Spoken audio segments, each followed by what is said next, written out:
Hello, 4th grade. Today we're going to read a book called Goin Someplace Special by Tricia McKissack. This book is a historical fiction book that takes place in Nashville in the 1950s. I wonder how this setting might be important to the story. Tricia Ann was about to burst with excitement.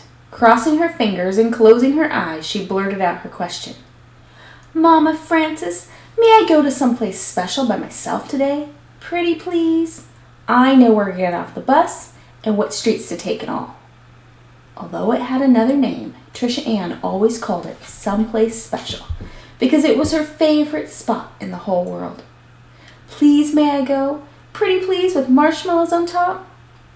"I don't know if I'm ready to turn you loose in the world," Mama Frances answered, tying the sash of Tricia Ann's dress. "Going off alone is a mighty big step." "I'm ready," the girl said, taking a giant leap across the floor. "See what a big step I can make?" I wonder where she wants to go.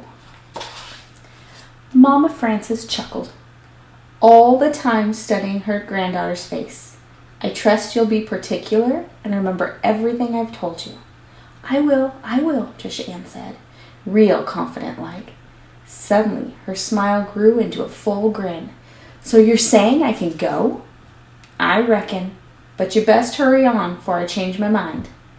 Pulling her pocketbook up on her shoulder, Tricia Ann blew her grandmother a thank-you kiss. Then she rushed out the door and down the sidewalk. "And no matter what," Mama Frances called out after her, "hold your head up high and act like you belong to somebody." At the corner, a green and white bus came to a jerky stop and hissed.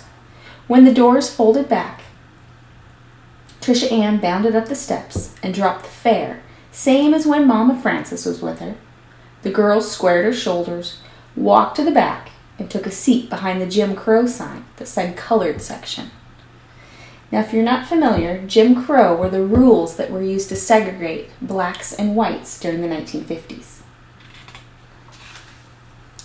Tricia Ann had seen such signs all her life.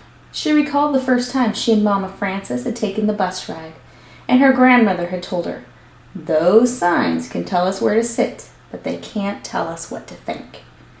"I'm gonna go that someplace special," Tricia Ann said to herself, and turned to look out the window. Stop by stop, the bus began to fill. At the farmer's market, people crowded on, carrying bags of fruits and vegetables. Miss Grinnell, Mama Frances's friend from sewing club, climbed on board, and as she inched her way toward the back, Tricia Ann noticed there were no seats left behind the Jim Crow sign, so she stood up and gave Miss Granwell hers. "It's not fair," she said, glaring at the empty seats up front. "Nope, but that's the way it is, honey," said Miss Granwell. "I don't understand why," she began. But by now the bus had reached Tricia Ann's stop in front of Capitol Square in the heart of downtown. The doors swung open and she hurried off. "Carry yourself proud," Miss Grinnell called out the window as the bus pulled away. Holding her hat, Tricia Ann leaned back as far as she could to see Peace Fountain's magnificent water show. It made her dizzy to watch the sprays that shot high into the air. But she liked the feeling and turned round and round with her arms outstretched. Then, giggling, she staggered on wobbly legs to a nearby bench. Instantly, Tricia Ann leaped to her feet. Ah! On the bench was a sign that said, "For whites only." Her face fell, and she wished for Mama Frances's strong hand to hold. "Silly sign," she muttered as she strutted away on her sober legs. At the edge of the square, she greeted Jimmy Lee, a street vendor. "What's got your face all clouded up like a stormy day?" he asked, handing Tricia Ann a free pretzel. "Jim Crow makes me so mad," she said. "My grandfather was a stonemason on Peace Fountain. Why can't I sit down and enjoy it?" Jimmy Lee pointed to a sign in Monroe's restaurant window and said, "My brother cooks all the food they serve. But do you think we can sit at one of their tables and have a BLT and a cup of coffee together?" Then with a chuckle he whispered, "Not that I'd want to eat anything Jesse cooks. That man can't even now scald water." The light changed, and Trisha Ann carefully started across the street. Don't let those signs steal your happiness, Jimmy Lee called after her. Trisha Ann pulled her shoulder back and fixed her thoughts on being inside that warm and welcoming place where there were no signs. Hurrying up 10th Avenue, she passed the filling station and stopped to buy a pop to wash down Jimmy Lee's pretzel. At the second light, the Southland Hotel rose up in front of her, as spectacular as a palace. Mr. John Willis, the hotel's doorman, saw her.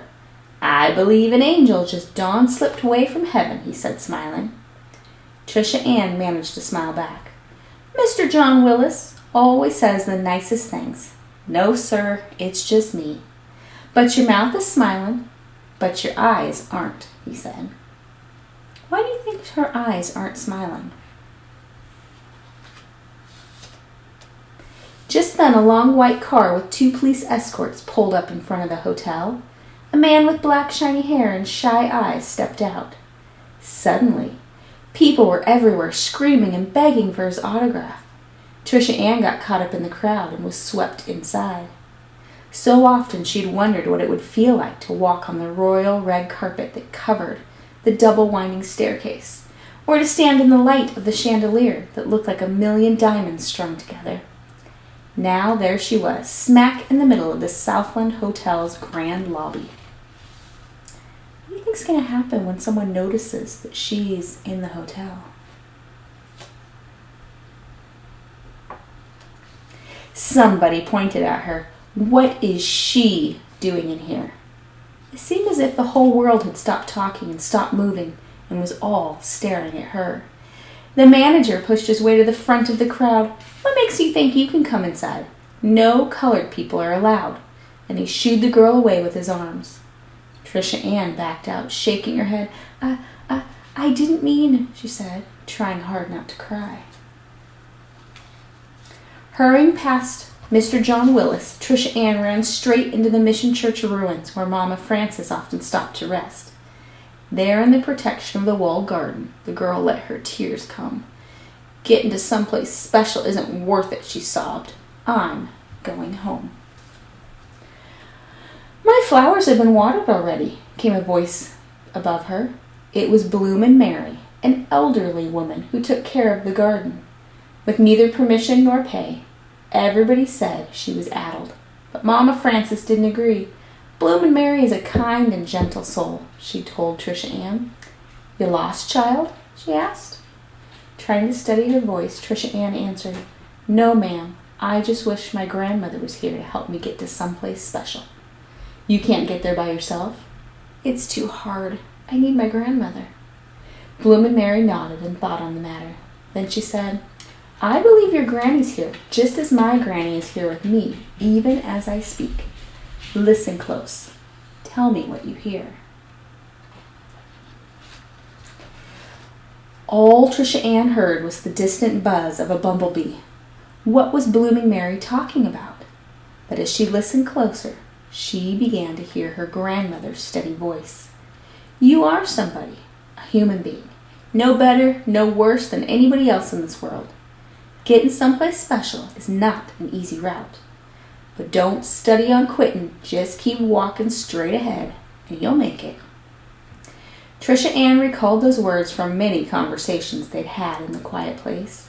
They were so comforting, she didn't feel alone anymore. She wiped her eyes, straightened her hat. "You were right, ma'am," the girl told Bloomin' Mary.